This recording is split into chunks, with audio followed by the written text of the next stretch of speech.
Thank you, Mr Speaker. I rise to speak on the Commerce, Cartels and Other Matters Amendment Bill on behalf of the Green Party. The Green Party will be supporting this bill. This bill essentially has a number of elements, but the most prominent element, of course, is that it's introducing criminal sanctions for cartel behaviour. And essentially the rationale for that is one of deterrence. Currently, those caught engaging in cartel behaviour, which is basically anti-competitive behaviour to restrict competition, and hence driving up prices for consumers and other businesses. Those who are caught engaging in such behaviour face financial penalties. They can be at an individual level or at a corporate level. Now, at an individual level, there can be significant penalties, but there's no guarantee that the companies who are employing those individuals won't effectively indemnify them. Well, it's illegal to indemnify them. They can effectively do it, so that if a managing director is convicted under the current law and faces a fine, then the company could give them a bonus the following year or so forth, in a way to effectively mitigate the risk to any particular individual who might be caught engaging in cartel behaviour. And so part of the rationale for this bill is to try to address that problem, so to introduce real deterrence against cartel behaviour. There's an attempt this bill will be introducing criminal sanctions. For that reason, we think it's essential that we match our regulatory framework to that of Australia, and introducing criminal sanctions is part of that. The reason why New Zealand and competition policy is very, very relevant to New Zealand is the nature of our market.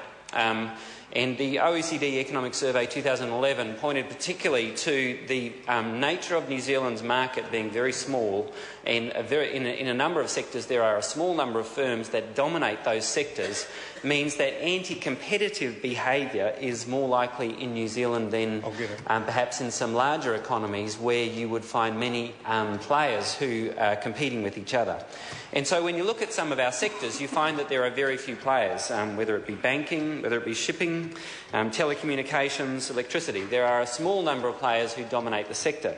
It is interesting when you look at shipping, because currently shipping is exempt effectively from the competitive, anti-competitive provisions of New Zealand law. Those of you who remember the Ports of Auckland dispute, one of the remarkable things that I didn't realise until the Ports of Auckland dispute is that the shipping companies can lawfully engage in cartel behaviour, and presumably do. And so I was looking to see whether this amendment bill would try to take on the shipping companies who are engaging in anti-competitive behaviour, but it became clear as I read the bill that the government doesn't have the courage to do that yet, even though the Productivity Commission, in their most recent report from, I think it was April this year, recommended that the government head in that direction, as the EU has recently done, to remove the exemption for shipping industries from anti-competitive laws. And so the problem we have in New Zealand, as a lot of other countries have, but particularly a small country has, is that the shipping companies engage in cartel behaviour to drive up the price of shipping from New Zealand to the rest of the world. So it seems to me that there is a strong argument for making sure that shipping companies, as well as other companies, are covered by anti-competitive legislation, particularly that around cartels. So we were disappointed that that's not in there. But nonetheless, the bill is progress. I think when we're looking at why this is important, an example of, I think, why we need some kind of criminal sanctions is the example of the Australian banks in the tax avoidance case.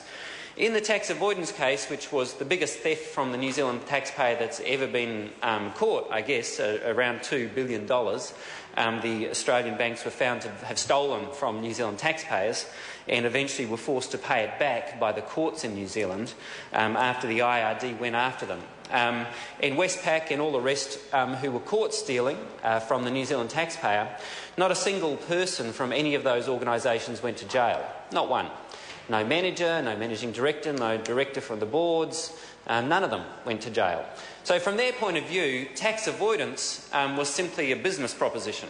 And when you look at it from that point of view, it's just tax avoidance. We try to the companies try to minimise the amount of tax they pay, so they take advantage of everything that tax creates in our society, the basic institutional frameworks that are only possible because of tax, the civilisation that's only possible because of the taxation system.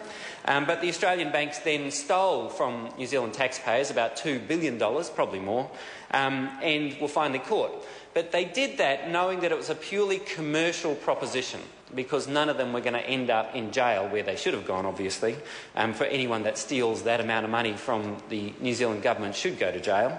And so that's why criminal sanctions are important, so that those who are engaged in this kind of activity, whether it be anti-competitive activity or stealing from the taxpayer, know that further down the track it won't just be a commercial proposition, but they themselves could end up in jail.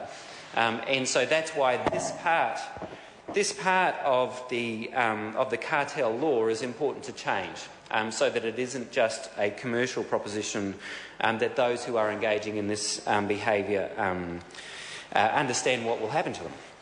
The other issue I think that we really have struggled to get our heads around in relation to competition law in New Zealand is the application of competition law to large multinationals that are operating here versus New Zealand companies that are based in New Zealand trying to export to the rest of the world.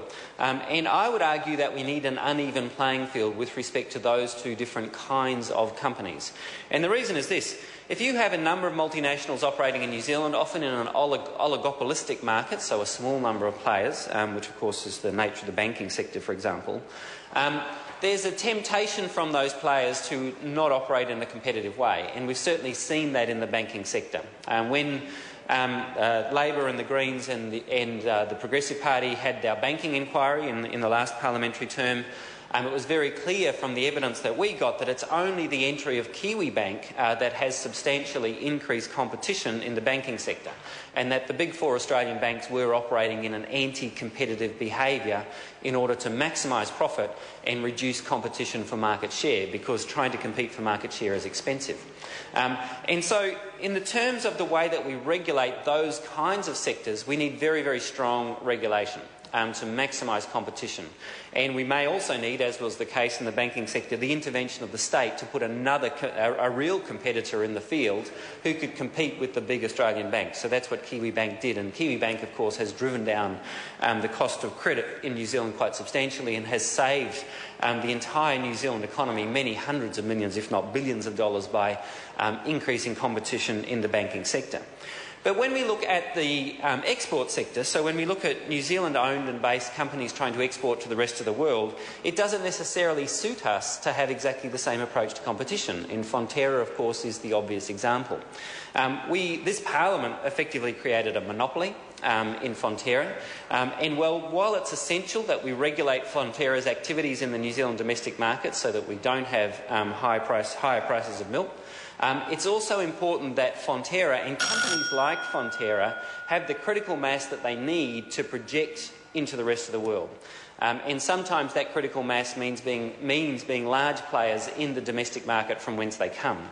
And so applying exactly the same rules to New Zealand firms that are trying to project into a globalised world in an open market, as we apply to multinational corporations that are operating in an oligopolistic sectors within New Zealand, doesn't make sense.